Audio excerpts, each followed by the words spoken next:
Good evening, everybody, and welcome to the virtual season seat holder event of 2020, thanks to modern and amazing technology. My name is Chris Scheetz, normally your on-field host, proudly and honored to do that job, but tonight I am sitting on my chair in my den, and we've got some special guests we're going to get to. I know it's been a long few months for all of us, longer for some than others with quarantine beards, but we're very glad that you're with us tonight. We're excited to bring on Kwaku, Boateng, and Jordan Hoover, but before we do that, there's a few housekeeping items I need to go through, okay? Tonight's event is presented by Skip the Dishes. Thank you to Skip the Dishes. Before tonight's event, we emailed you a promo code, and hopefully you have a chance to use that. Use that Skip the Dishes promo code to take advantage of dinner tonight. And if you're still deciding on what to order, we recommend Boston Pizza or the amazing Sawmill. Supporting local is always a win, so do please keep that in mind. As I'm sure you can see on the right-hand side of the screen, there's a public chat. We look forward to you submitting any questions you'd like to ask these amazing players. We'll try to get through as many as we can. If we're unable to, we apologize in advance. But without further ado, I'm really pumped about this. Let's introduce the two players who will be joining us tonight. He is a proud product of Wilfrid Laurier University and one of the most dominating defensive ends in the entire CFL. Kwaku Boateng joins us. Hey, Kwaku. Hey, guys. How you doing? How you doing? Awesome. And he's beloved by his teammates for his ability to make plays all over the field and for his gorgeous head of hair that he's hiding because he's got a hat. Show him the hair. Show him the hair. Come on. That's it. Yeah, that's not. Don't got much hair. He's the pride of Sault Ste. Marie. They call him the Hoover. It's Jordan Hoover. Hey, Jordan. Hey, what's going on, guys? Thanks for having me. I appreciate it. Awesome. Okay, well, this is going to be a lot of fun. Here's the deal. We're just going to go through some questions for the first half, and then we're going to allow others to join in, and you can chime in with your questions. I'm sure I'm not going to ask every question that you like asked from these two guys, but we did spend a little bit of time before we went live kind of just talking amongst the three of us, and you two were talking about where you're at. Set the scene for us, Kwaku. Where are you at right now?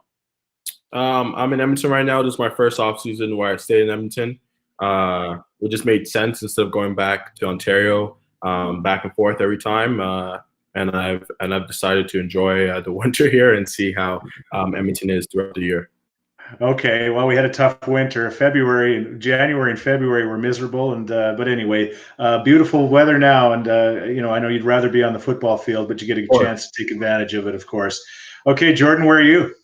I'm at my actual brand new house in Sault Ste. Marie, Ontario that my girlfriend and I had bought early March. I'm not up to anything crazy. Just trying to stay in routine, with the workouts and a lot of free time. But enjoying a little bit of extra time off, but missing football, missing the guys, missing the team, missing the staff, missing the fans, missing everything about it. But here I am. Yeah. Now, you two, it was like as soon as you connected, I could just see it was just like seeing a brother like that you haven't seen for a while. Man, the smiles on your faces, you're like, there he is, right? I mean, that's probably one of the biggest things you're missing right now. Of course, that camaraderie, that brotherhood, that friendship, that bond you guys make over all those hours and days you put on the field and in the film room, and then for us, the 2 years we roomed together. So I miss him. He's my brother, and it's good to see him doing well. Yeah. It's always a pleasure to see Hoover is a great person. Like he's just awesome to have around, and it's hard not to smile when you see him. It's hard not to. Okay, roommates, who was the messiest of the two? Oh, yeah. Okay, we're just gonna get right to it. All right, I hands down. I knew this. That's me. I won't even deny it. My bad, still, bro. So I'm still sorry I put you through all that. But I've done a lot of growing up since. Oh man. But I still love Hoover. I still love Hoover. I love him. But your place is a lot cleaner now that he's been cleaned out. Hey, is that what you're saying? But I miss his company. So instant difference. Yeah. I could tell. Kwaku, you were asking him if he plays PS4 or what's going on. You're trying to connect with him, and he hasn't been on there very much online. You do a lot of that. What's your favorite game? I don't play much video games, but when I do, I play like sports games. I'm very competitive. And me and Hoover, we have a history of playing competitive games and taking it very competitively. I have a long history of wins. he's lying to you. He's lying to you, and it's inappropriate to be lying on live already, eh? right now. No, it's just an easy way for me to stay connected with him. But he's convinced that Xbox is better than PlayStation, so I'll leave it at that. Okay, when you play Madden or whatever, which team do you play usually? I like playing with underdog teams, so like I'll try my best to find the team that I like using teams that are run heavy on offense with great defenses, so especially great lines. So right now, based off of Madden 20, I'm using Jacksonville Jaguars for the past year. They have a dominant run game with Leonard Fournette and a great D line with Campbell, Allen, and Ngakwe, and a great linebacker core and whatnot. So that's my team. Great defense, a good run game. I just want to clear something up. The reason he actually takes the underdog team is so if he beats you, he's going to let you know. But if he loses, you got an excuse ready. Hey, man, I got everything covered. I got everything covered. That's brilliant. That's brilliant. Kwaku, yeah, he wasn't born yesterday. He knows what's going on. All right. Well, now that we've established what you guys are kind of up to, let's ask some questions from the last few years playing with the Eskimos. What is the funniest story from the road? You know, when you guys go on the road, in particular, maybe some of the Eastern trips that are a little bit longer, there has to be some stuff that happens, you know, and again, it's a great place to bond, isn't it? Yeah, for sure. I think that it's always a great time to be able to, you know, go with your teammates, especially I think our Hamilton trip where we went to Ottawa and then also played Hamilton following that was a great experience just because it's almost like you had your whole family, almost like you guys went RVing or something up north or something. It's just a group of your boys, group of your teammates in unknown territory, and you guys obviously are fighting to win games, but after the game or before the game, it's just all love and just all just community and you guys just bonding together. And those moments are honestly the best because you just get to know one another on a different level besides football. And that just builds chemistry on the team, which ultimately helps us win games. That's not very funny, Kwaku. I'll go I know, off that one, but I think Jordan might have the funny part. I was just saying, going off that exact trip, actually, I think we had that long. I can't remember how long the drive was, but from Ottawa down to Hamilton, and you know how it could be, eh? Once you get off the plane and you get on the bus and you're trying to get in, and it's just organized chaos, trying to get your key and trying to get in the elevator and get upstairs and get a quick rest before meetings. And I think we just got into the hotel. Maybe we're staying in Burlington at the time. For a game against Hamilton or something like that. Maybe it was a year before. I can't remember. They all tend to blend in a little bit now. But you know, I actually finally got to the front of the line to get on the elevator, but the only available elevator to get on was with most of the old linemen. So I thought, well, I'm a little guy. I'll just kind of squeeze in there quickly. And I should have known something was up as soon as we got in there because it was almost too quiet.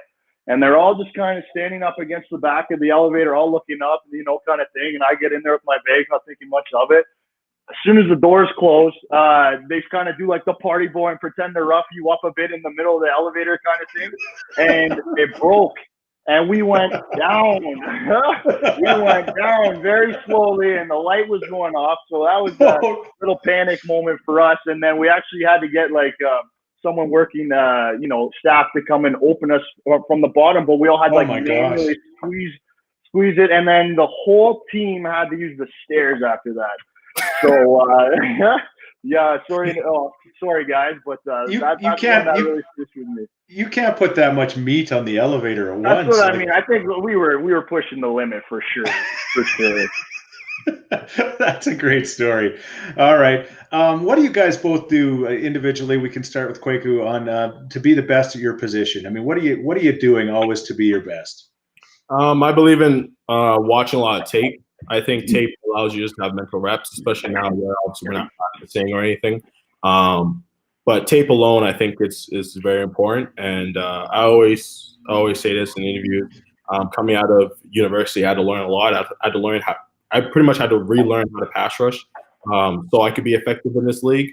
So I had to watch a lot of Odell Willis. I had to watch a lot of Mondo Sewell, other people in the league and whatnot. And I would literally just watch them practice and watch their game tape and whatnot, and then watch myself practice and see why there's such a difference between how I do a move and they do a move. I think that just allows you to have mental reps. And that's all it is. It's literally just perfect practice makes perfect. And that's what I think helps me achieve what I do on the field. Yeah, as much fun as it would be to just bull rush every time, you can't, right? You gotta have some. I don't have the energy to bull rush more than 3 Hoover, no. Yeah. Finesse. All right. Only. What about you, Hoove? What do you do? You know what? I pride myself on being, the journal, the note guy.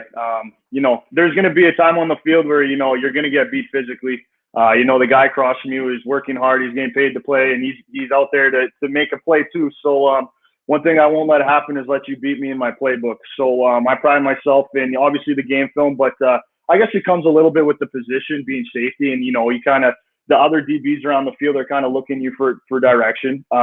So just being on top of the plays in the playbook, I don't want to make a mental mistake. Mental mistakes are something you cannot afford. Sometimes you're going to miss a tackle or make a bad read, but I think the mental game is the most important part. You could have all the athleticism in the world, but if you're moving the wrong way and you got to come all the way back, the guy with the smarts and the sharp brain, if he moves slower than you, but he's moving in the right direction, he's making the play quicker. You know what I mean? So I would say the mental aspect, like Kwaku was saying, the game film, but your playbook, you got to know that like the back of your hand. That's the most important thing. Yeah, they know where they're going, right? You got to guess. Mm-hmm. Well, yeah. Okay. We have if you're our just own joining, but go ahead. oh yeah, no. Yeah, you can make them go where you want them to go. That's your story, and you're sticking to it. If you're just joining us, welcome to the virtual season seat holder for the Edmonton Esks. My name is Chris Scheetz. We've got Jordan Hoover and Kwaku Boateng with us again. You can feed your questions to us because we'll be asking those coming up shortly. What does Edmonton mean? You said, Kwaku, this was your first winter of staying here in Edmonton. I mean, I know, Jordan, it's got a lot of your heart as well. What does Edmonton and playing for the Eskimos mean for you, Jordan? Edmonton is my second home. Born and raised in Sault Ste. Marie, but Edmonton, the organization, the fans, everybody, they welcome me with open arms. They gave a kid from a small city a huge chance, a huge opportunity. It's an incredible franchise, very prestigious, very proud, very historic. The fan base second to none. And it's easy to say like Edmonton and this team means everything to me, but that's what it is. It's my family. The players, the coaches, the fans. You always look forward to those interactions on the sideline with the fans and those moments with your teammates. And it's just such a deep brotherhood. That's second to none. It's so special. It's a special bond, a special connection. You wouldn't trade it for anything in the world, which is obviously a huge part of me wanting to be back here. So obviously went into offseason this year, my first free agency period, had the deal done before it even happened. It was apparent on both sides. It's where I wanted to be, hands down, no question about it. Kwaku? It's hard to beat what Hoover just said. Yeah, I know you always want to go first. I know, so you always want to go first. No, I'm glad Hoover went first. Edmonton's awesome, to be honest with you. It's just, especially for a CFL player, a Canadian CFL player. Me and Hoover's story is very similar, right? Ironically, we both played in Waterloo for different teams, but all based out of Waterloo. And Edmonton was the team that gave us a chance to really prosper in this league. And for that, we could, for that, we'll always be grateful for the organization that helped there. And the biggest thing is that there's a big difference, obviously, me coming from the GTA. When I play in Toronto, it's a different vibe than when I play in Edmonton. Edmonton is just a whole different vibe. When you make a mistake on the field, obviously you're disappointed in yourself, but you also disappointed that the fans are going to be disappointed. Your coach is going to be disappointed, and all that adds to better quality football. And playing in Edmonton, and kind of like what Hoover said earlier, when it came down to contract time, it wasn't really hard to think of. It was like, okay, if you want me back, I want back, right? And I think that just pays tribute to the fact that we have something great going here in Edmonton, especially the facilities are top. So you're you're training as hard as you can in the best facilities that you can be in Canada, and the personnel around you, they're all there to support you and actually help you. The fans, I love when things aren't going well, we hear it, and when things are going well, we do hear it, and that alone, that feedback reaction is there, because there's a lot of other markets in the CFL where you don't get that love, that interaction, and I think that's the biggest play here in Edmonton, is just that there's so much love for CFL football, so it's hard not to love them back. Being the on-field host, I have been behind your where you guys are standing there, during a game, and there's sometimes you're right, the fans they'll hold you accountable, and it's because they care. I mean, apathy would not be something that you'd want. Like, if you're going to get it from yourself, you're going to get it from the coaching staff, and you're going to get it from the fans, and that does only make you better, doesn't it? Exactly. Yeah, cool. Okay, that's cool. Okay, what about now playing against each other in university? Do you have any memories of that? I actually didn't like Hoover back in university. No. I didn't really like him. And the funny thing is, I didn't know him.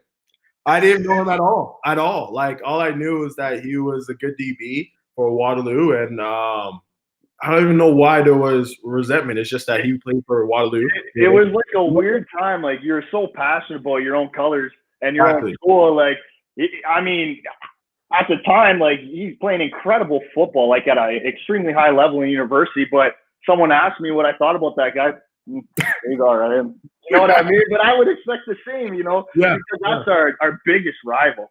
You know what I mean? So, like, I think even the first year, there was a couple of us in the OUA that obviously all got drafted out. But like the first time I remember seeing him, we both were like, "Oh, this guy!" Right? Like, he's in his purple shirt, I'm in my Waterloo stuff, and then, like, as the cuts came down and everything, like, we ended up kind of being like the only two kind of left, and we ended up living together. And I don't even think at that point, the first couple of days or first couple of weeks, we even liked each other. We just needed to live together. So it was like quiet around the house, but like, obviously it's just now, like, that's something you get over it. We were on to, bigger and better things, and now we bleed the same colors. But like, just that rivalry, it's especially in football, it's so serious. It's such a physical game, and it just breeds into the rivalry. It's just so powerful.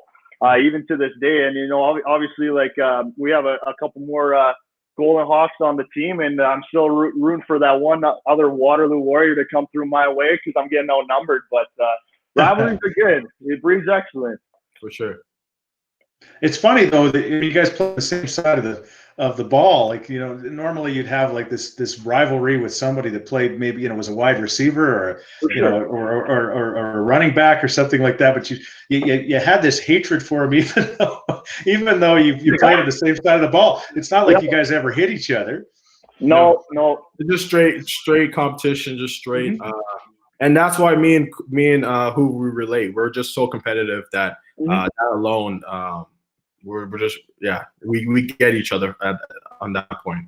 And how many times do you see that in professional sports or any team sport, right? It's that person that drove you crazy, or for whatever reason you didn't get along with, they all of a sudden become your teammate, and you're like, you know what, that now I get it. I get why they're successful, right? Yeah, for sure. Yeah, cool. All right. Now, you both play on the defensive side of the ball. We talked about that. If you could play any other position in football, what would it be? I'd probably play quarterback, to be honest with you. I've seen you throw the ball, man. I've seen you throw a football. It doesn't matter, man. I'll be a great quarterback, man. I know how a pass rusher is thinking, so I already know how to beat them. True. On that Exactly. Yeah. Okay. And all right. What about have a good running back on my side? They could do it. Yeah. A real good one. What about you, Jordan? I'm still staying on the defensive side of the ball. And to be honest, I think if I had another shot and another body, probably I'd like to be a pass rusher like Kwaku here. I'm not saying it's easy by any means, or I think I could do it. I just think, like, watch him, and like, I even remember from living with him, like, constantly on his film and perfecting his game, and like him showing me videos, and I just thought, like, you don't get to see it all, like the handwork and the footwork, and then, you know what I mean, and all that, those small details. I just think it's such a I don't know, like an artsy, crafty position, and you're just out trying to beat a guy all game. And I think that's awesome, you know, because for me, like, you know, the receivers switch around, but like for a guy like him, you're going to be in a guy's head all game, across from him all game. And that, I think that would be a pretty cool, competitive little battle. And I just think, like, you know, I actually got my first career sack. Like, I'm talking not for Edmonton, like my football career sack. And it was an amazing feeling. So for a guy like him, you know, gets an opportunity to be doing that and helping out the defense and playing football like that, I think that's an awesome position. So I think I would want to do that. Yeah. Was that one against Mike Hoover? Yeah. Was that Mike in BC? Yeah. I think it was in BC or I was at home. I can't remember. Okay, yeah. No, I was in BC. I remember. Yeah, okay, yeah. Okay, yeah. Poor Mike. Everybody got a sack. I almost sacked him, and I was the on-field host. So. All right. I just about got through. Kwaku and Jordan are with us. If you've got questions to ask these guys, by all means, keep sending them. We're going to get to your questions coming up. What about your hobbies off the field? Jordan, what do you got on the go there? Before we started this, a little in-depth information, but you were talking about all the work you got to do on your house and things like that. I mean, are you a handyman? What are you up to? Oh man, it depends on who you ask. If you ask me, handyman through and through. If you ask my girlfriend, I should probably be making a couple phone calls. But you know, the list grows and grows as a homeowner. I'm obviously enjoying the opportunity to be, taking off some small things, like doing my lawn and, just the small things. Like we moved into the house, we had absolutely nothing. So I've been busy with that. Other things I've been doing, we know Kwaku likes to play a little bit of video games. I'm a big Xbox guy myself. I probably play a little bit more than I care to admit, but keeps me busy. Other than that, I've been playing a lot of golf. And not getting better. So spending a lot of money to basically do a walking simulator around a course. But I'm really enjoying it. I really, truly am. So other than that, just the usual training. But hobby-wise speaking, I'd say, house maintenance, video games, and golf right now. That's what I'm into. Okay. Do you, what about watching television? We have cable, but I mean, we're more of Netflix people, my girlfriend and I. So if you're looking for a show, we just finished season 3 of Ozark, hands down, like one of the best shows on Netflix right now, I'd say. But I really enjoyed that. But we're big TV show people and big movie people, so we're definitely into that stuff as well. Okay, Tiger King. You know what? That's not. I'm one of the 1% that said they haven't, but I know all the jokes. I know all the songs. It's terrible. But my girlfriend watched that. Terrible. Yeah. Okay, Kwaku, you're not a fan of Tiger King. What about the hobbies? What goes on in your world in Edmonton now? I think quarantine kind of. I've never been a big reader. If I'm gonna read, it's got to be like educational. Like I'll read like a textbook about like business or like I'm a nerd sometimes. Like so I'll read into that. I wouldn't really read a story, but one book that I did stumble upon during quarantine was *Sapiens*, and I've been on that, and I actually finished that maybe a week ago. So, pardon? Good for you. Oh, yeah. Great read, and I'm trying to get into that a bit more, just reading a bit more to occupy my time. But besides that, I don't watch a lot of TV, but when I do, I like watching. I know I got ripped on maybe a year ago when I told everyone that on Twitter, I don't know why, that I just started watching Breaking Bad. Yeah, you're late to that one. That was 2 years ago. They got spin-off. So now I'm watching The Wire, actually. I got a Crave subscription just so I could watch The Wire. And The Wire is awesome. The Wire is very, very, very good TV series. So I would say it used to be football, but now football is like my job. But my hobby right now is more so just I'm a nerd, so I always want to learn something different or compete, something competitive, or just sit down and just watch some good drama. Okay, you said you just saw the Breaking Bad. You broke up, ironically, when you were saying that, but it was Breaking Bad, right? I watched I saw Breaking Bad maybe like 2 years ago, and I said I'm watching. Yeah. Josh said, what about better? Breaking Bad is amazing, and the Eskimos were like, Yeah. that's like 2000 whatever it is. I'm like, well, I'm sorry, I'm late. Yeah. Then you tweeted, E.T. should win an Oscar. What a movie. What about Better Call Saul? Did you watch Better Call Saul? You know what's crazy? I didn't. Better Call Saul wasn't as there wasn't enough like action in it. You know, like Breaking Bad, there's enough conflict in it. Where Yeah, I hear you. Also, just a storyline.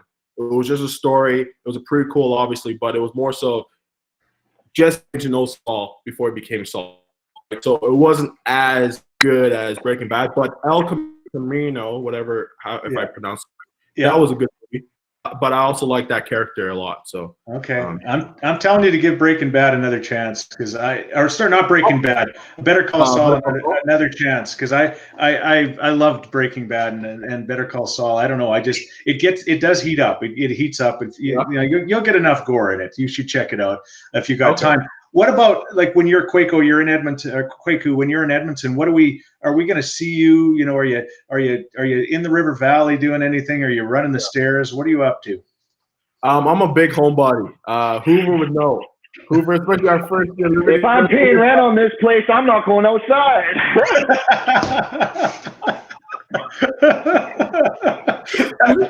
Yo, remember when I bought the frisbee at the superstore and I wanted to go play frisbee with you? Yeah. And you guys are like, I looked at you crazy. No, I was like, what? No, I was like, what? So we like a centerpiece instead and just like put like random things in it because that's the best I could do with it because they wouldn't play catch with me outside.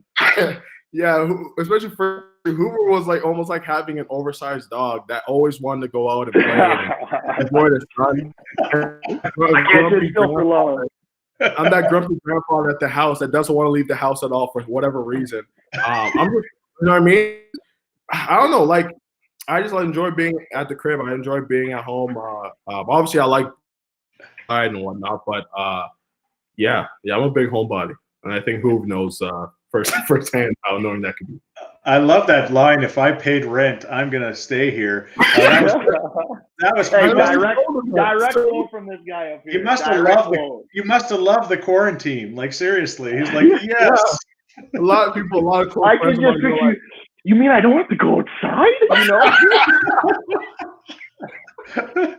Like this is like, you know, I think I don't know who said it or maybe it was a quote. It was like that awkward moment when you realize like the life you've been living is the quarantine lifestyle. Like you're actually one of the first people I thought of. I was like, oh, I'll check in, but he's gonna be all right. He's gonna be just fine. How's the quarantine going, Kwaku? What quarantine? Yeah, exactly. All right. What's going on?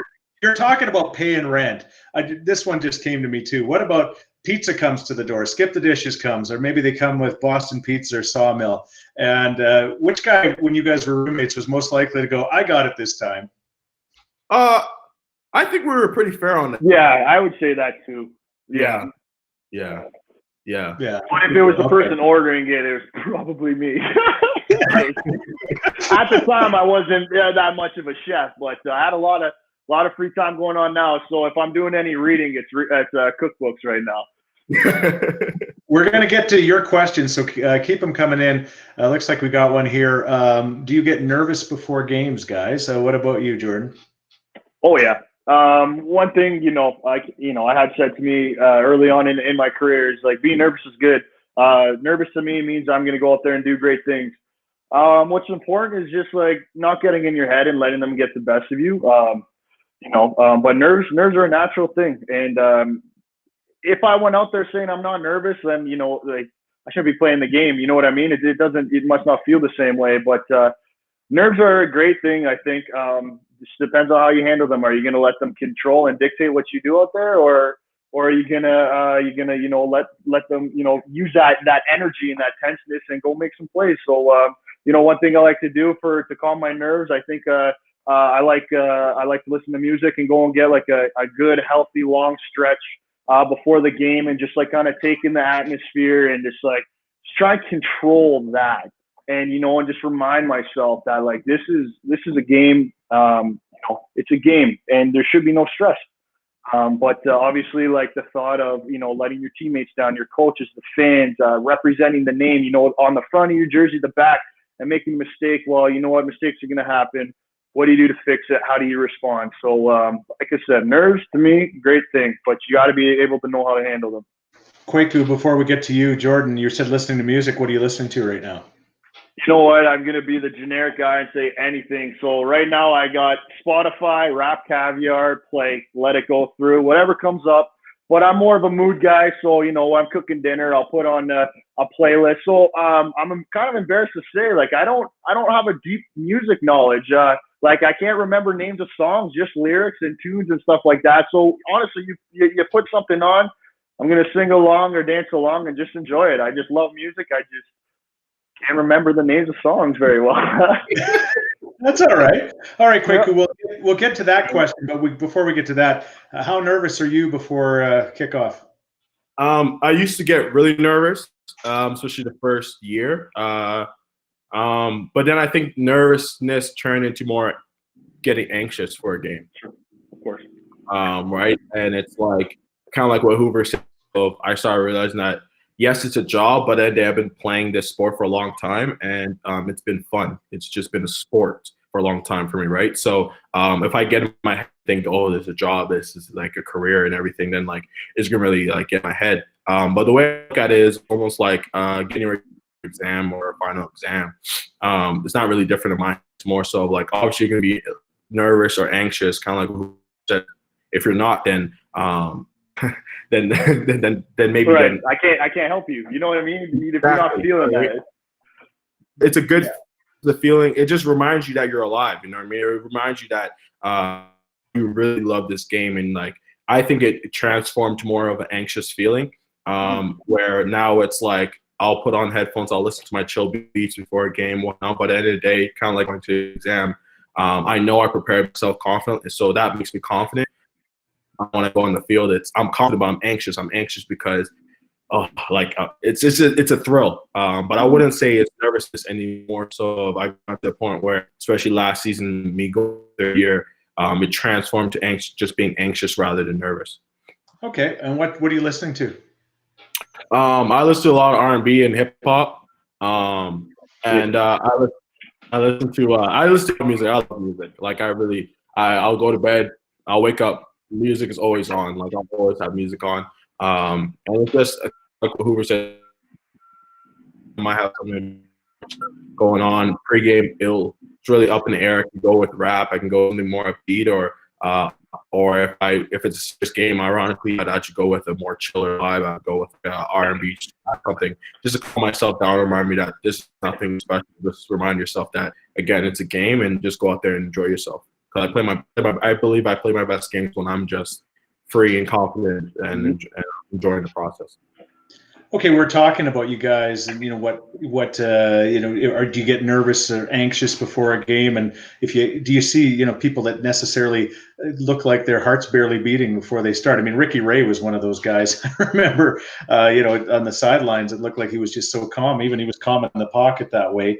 But that doesn't necessarily mean he didn't care. Obviously, he did. He became, a Hall of Famer. What makes a great teammate? We'll start with you, Kwaku.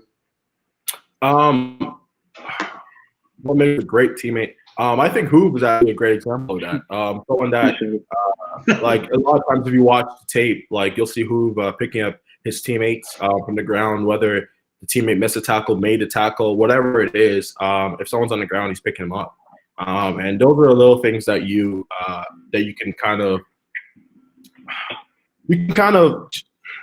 forget, right? Because you're mixed up with getting the play call in, getting all these things in, and making sure that you are okay.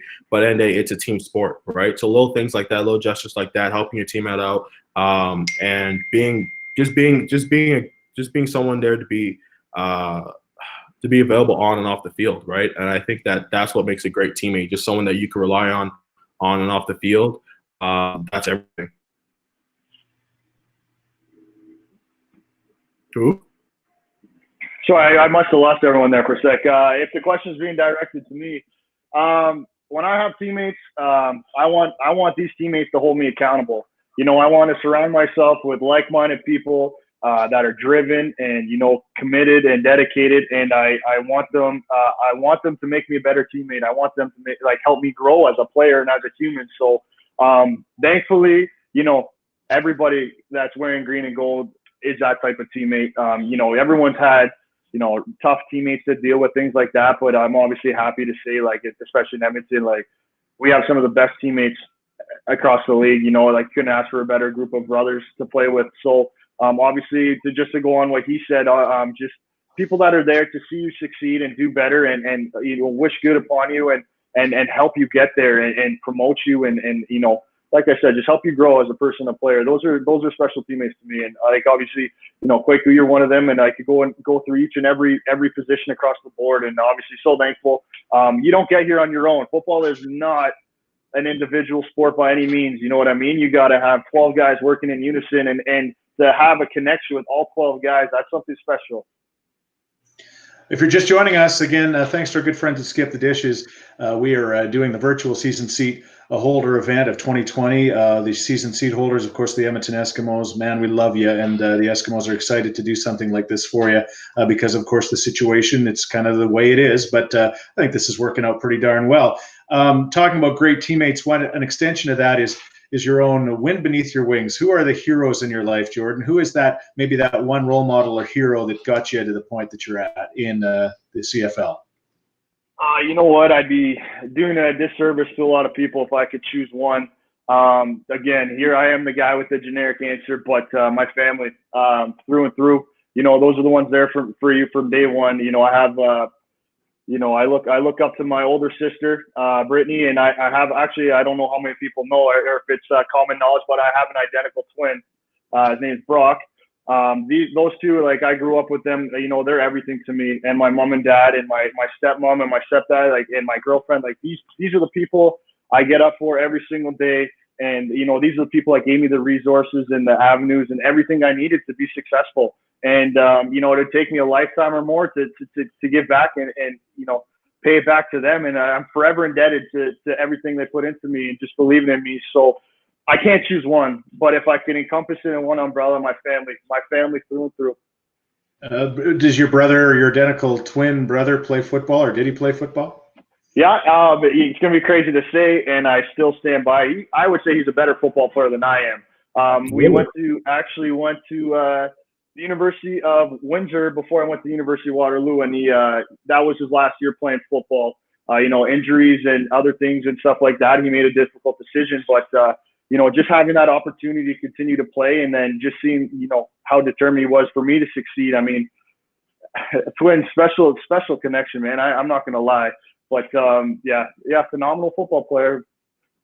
It's like you're playing for each other, or you're playing for him exactly as well, right?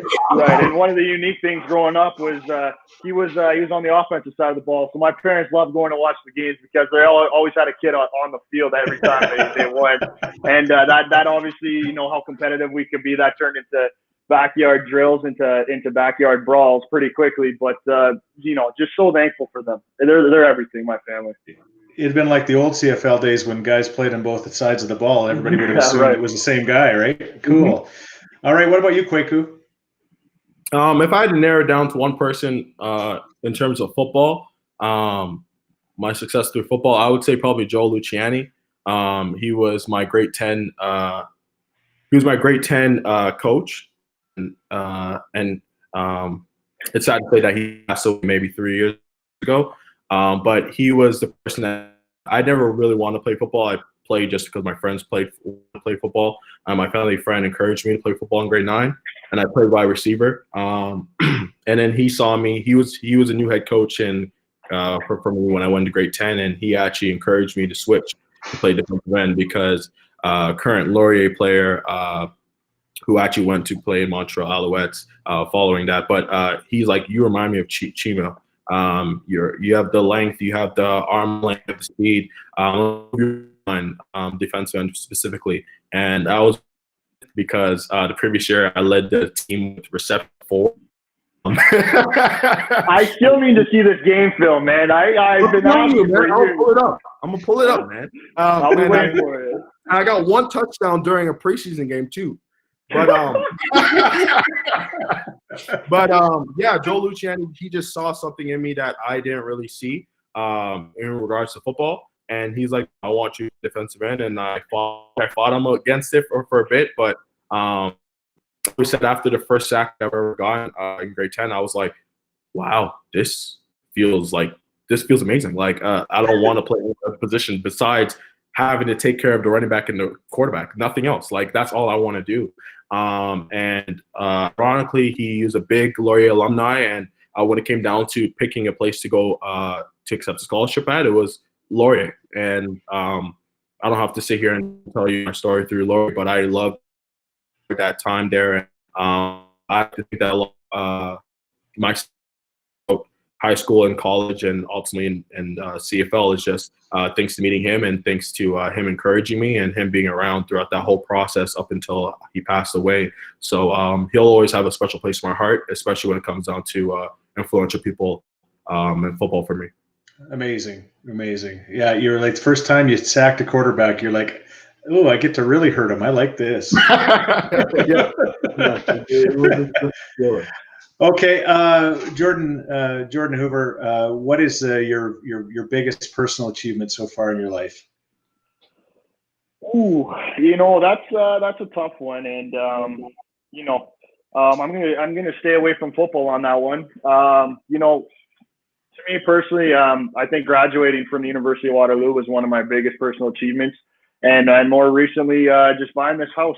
Something to invest in and be proud of, and build on and work on with my girlfriend. And to me, that's really special. I mean, don't get me wrong, I love it. It's an amazing game, but there's life after football and things like that. So to me, it's important to establish, Jordan Hoover, the person, and not just Jordan Hoover, the football player. So having that type of education and that privilege to be educated at the University of Waterloo, what I consider a very prestigious, academically prestigious school, to me, that was, very important is to graduate because, coming into your draft year, some players, it's a unique situation where you're eligible to be drafted after 4 years of playing football, but it takes 5 years to graduate just because of how time consuming it is. So, like I had mentioned very, very briefly at my 1 year at University of Windsor, I was a redshirt on the team. So when I got drafted, it lined up perfectly for me to graduate and move away and come play for Edmonton in the same month. But I know for guys like Kwaku and a lot of other young guys coming into the league, like they had to go and play and then go back, to their normality and try and finish their education. So, hats off to them for trying to do that. So it was just like, for me, very, very proud to be able to get that done and cleaned up and finished and then move on to the next part.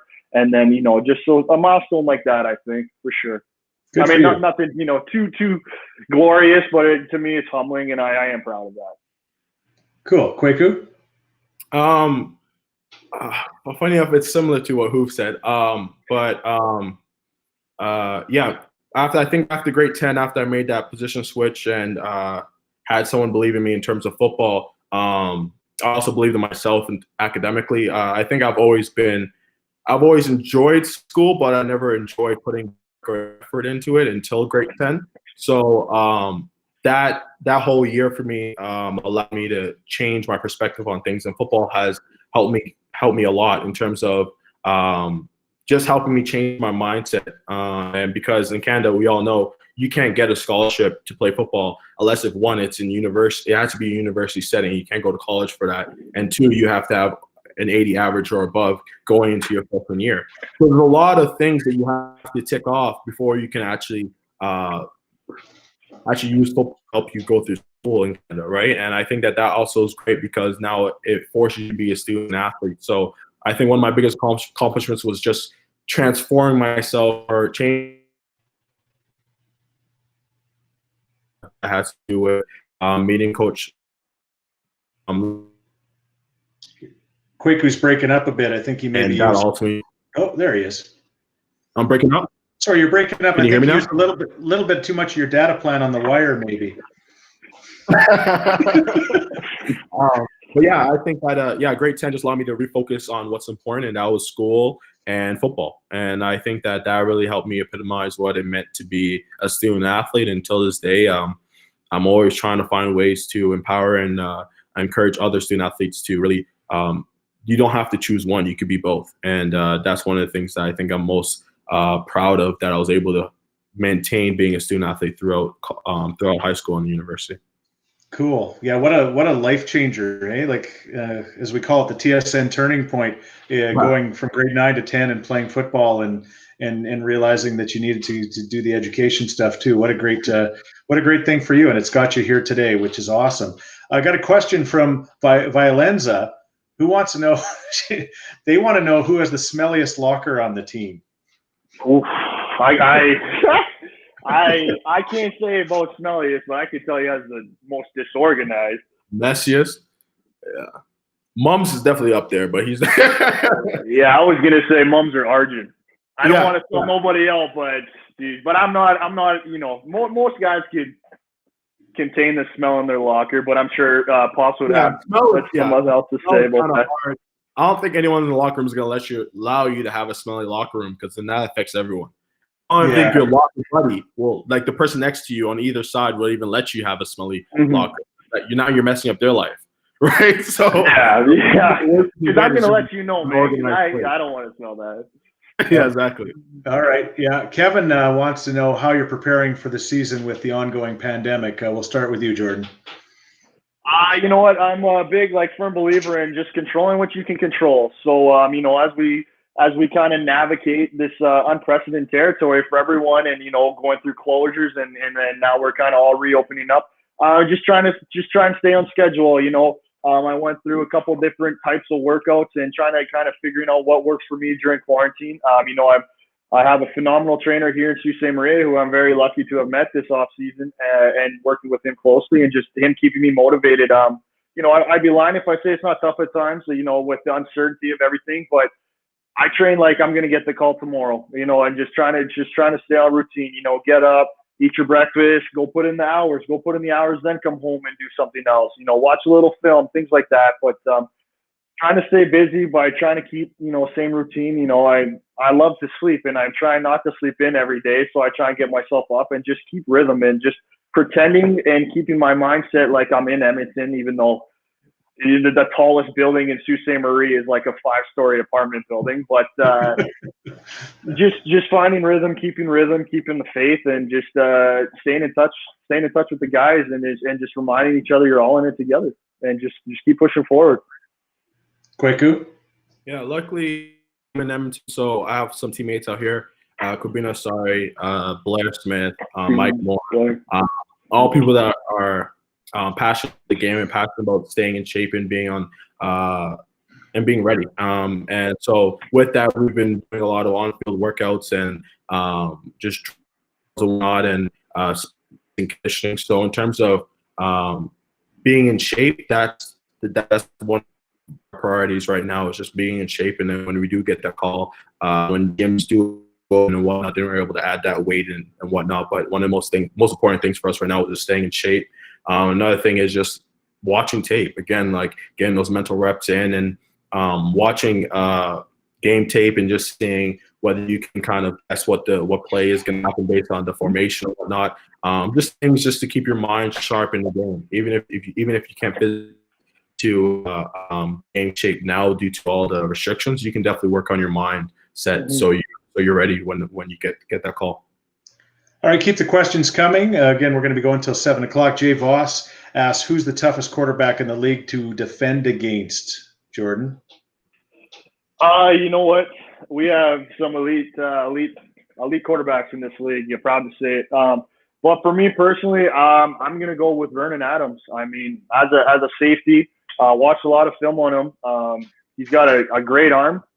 He's very hard to read. You know, it's almost like unorthodox. Like you're taught certain tells and things to be looking at in a quarterback, and for him, it's hard to read. And then that's even before you get into this guy could take off and start running at a moment's notice. I mean, he could probably speak volumes while trying to contain the man, but just having a quarterback that you're like, hey, if we take away the run and he's keeping the ball, we take away the pass, like we got him. You know, you don't always got him. This guy's springing out and running. So my hat's off to him. I'm going to pick you. Yeah, I think that I think any quarterback that's a dual threat is dangerous. It's hard to defend, right? I think Vernon Adams is a good example of that, and I think that It's hard to ignore his talent because he took Montreal this past year to great lengths, and that is based on the fact that, again, he's just so unorthodox of how he plays, and he's gotten to a point where he's just so confident in the pocket, where he can actually stay in the pocket. He has a decent O-line to actually hold him in the pocket, and if push comes to shove, he'll just run. So as a D lineman, that's the worst, because you have to kind of change the way you pass rush. You can't just be over. You can't just rush up field and just hope you'll get him. You actually have to contain your lanes, make sure that the pocket is tight.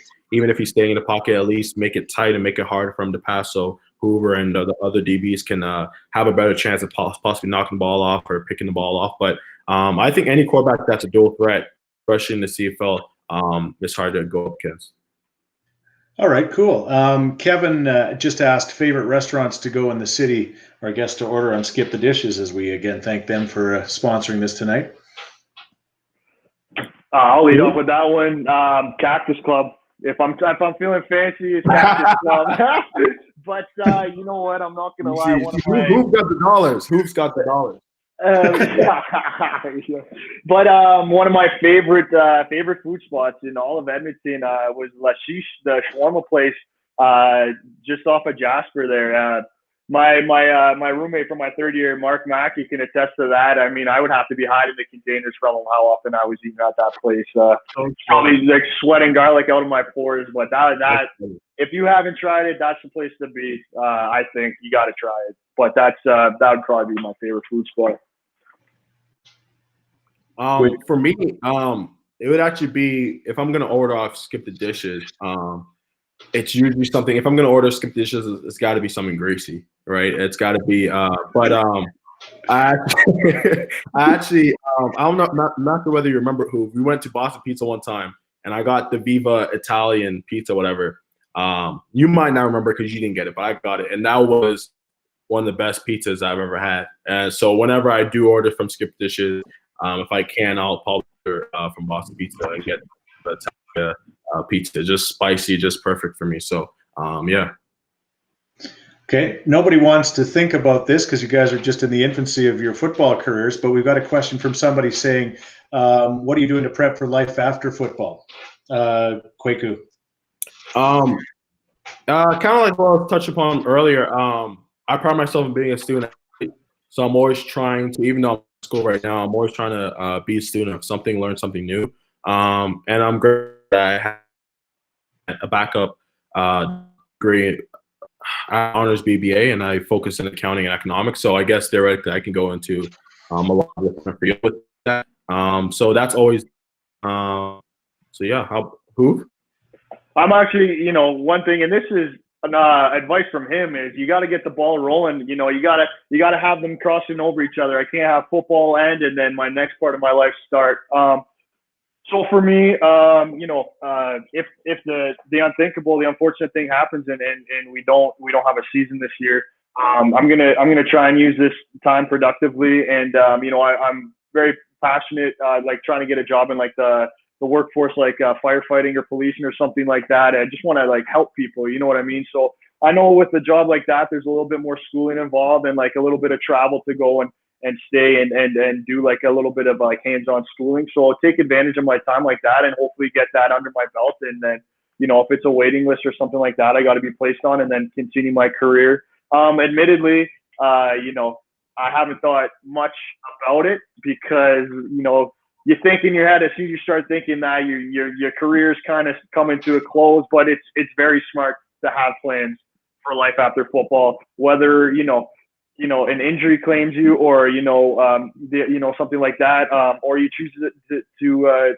hang them up yourself. Like it does come to an end and we'd be smart to take advantage of times like this to get that ball rolling. So that's something like that I'd probably be doing. For sure. Okay, couple of questions that kind of tie into each other. First of all, where's your favorite place to play besides Edmonton in the CFL? Probably Ottawa. Okay. I like Ottawa because the field is the stadium is, I think, maybe 22,000. It can hold 22,000, 20, whatever it is, but it's not that much compared to Commonwealth. But with that being said, because of the low capacity, it's always full. always full when you go to Ottawa, always, and it's just a good time, a good environment, and yeah, and I think that'd probably be my second favorite stadium next to Commonwealth. Myself, I think I'm gonna go with Winnipeg. Obviously, I like the short flight. You know, I'm not a big travel guy. I want to get get there and get my legs stretched. But I love playing in Winnipeg. You know, the fans there they love to heckle you, and it feels like just kind of a little bit of a smaller field. They're almost breathing down your neck, and I love that. I love the people, you know, hating on you. It motivates you, it motivates your teammates, and it's a fun interaction with the enemy. You know, I think they have a great facility, a great field. You know, we've been successful playing in Winnipeg, things like that. There's a lot that goes in it, but I just like the whole ambiance of it. And like I said, like just that feeling of the fans leaning out over you and heckling you the whole game. Like I think it's Winnipeg for me. They're loud. There's no two ways about that. Okay. And an extension of that question comes from Kathleen. Which stadium has the worst road locker room? Probably Saskatchewan, which is really ironic. The stadium is actually very nice. Even Toronto's locker room, visitor locker room is better. I know. I'm like going through them in my head here, like, and I'm like, okay, I think this one. Well, then that one. We love our stadium. I mean, no one has a place like our guest locker rooms. I think are great. But if I was picking, holy man, it's tough. One for me, I think I'm going to go with it for this reason. Maybe BC, just because I feel like it's beautiful, mind you, but I feel like it's too small. So we have guys in like randomly placed lockers and like chairs across from you, or maybe in Calgary because they all have almost like that locker style, like those great. So you're like trying to get dressed, sitting knee to knee with people. So for me, it's never about like the aesthetics for it. It's like the convenience or lack of convenience, I should say. So like those stadiums that tend to not have enough cubicles. Like I remember my first year, I'm walking through, like where's all my gear hanging, and they had like 6 like portable lockers, like off, like almost like in the washroom because you can't put it anywhere else. It's like, oh, there you are. I'm like, oh, perfect. You know. Okay, that's cool. Here's a question. This will be our final question of the night, actually. What advice do you have for young players in high school, university that want to make it to your position at some point? Kwaku, you go first. Big proponent on being obviously being realistic, but being confident in yourself and believing in yourself, putting the work in day in, day out, and knowing that obviously if you're very passionate about football and you're going through the Canadian route, that you have to have adequate grades and you have to be able to go through university, and that's how it is. So that you're also in your books, you're taking it serious. It's a big leap from AFL. It's deep, but I think it's something that if you have a lot of confidence, you believe in yourself, and you're willing to do that work, and you're willing to be disciplined and listen to people around you, then you'll be successful. Jordan?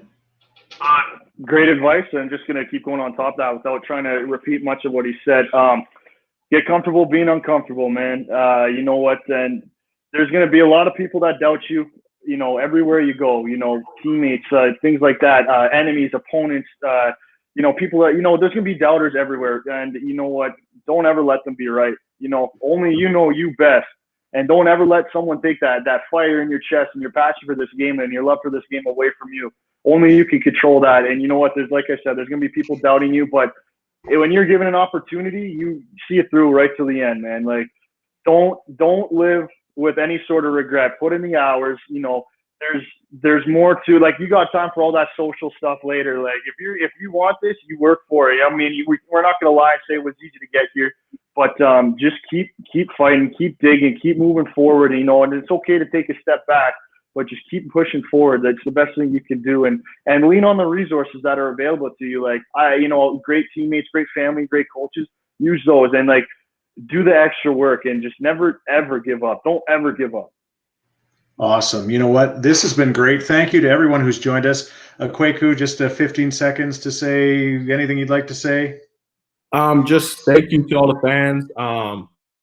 And up and being supportive throughout all this. I know it's tough. I know it's tough for us players, but it's probably as tough for the fans that love this game and love seeing us on the field and love supporting the CFL. So thank you so much, and thank you for making two Ontario boys feel welcome in Edmonton. Amen. Jordan? Just thank you, to the fans. You guys are what keeps us going. We'd be nothing without you. As much as you guys love us, it's fully reciprocated. We love you guys immensely. Thank you to this organization, everything, for the opportunity. And there's thanks for sticking with us, man. This is tough times, but just seeing, the social response from this team and all its fans, you guys are what motivates us. You guys are the reason we're working so hard in the dark here so that we can come out and shine under the lights for you guys. Thanks for bearing with us. And, we're working hard for you guys. And I couldn't be more appreciative than I am. This has been great. Kwaku, Boateng, Jordan Hoover. My name is Chris Scheetz. Thank you so much for tuning in tonight. And guys, we look forward to seeing you on the field at some point in the near future. We'll see you guys next time. Thank you. Hey, thanks, guys. Good seeing you. Take care of yourself.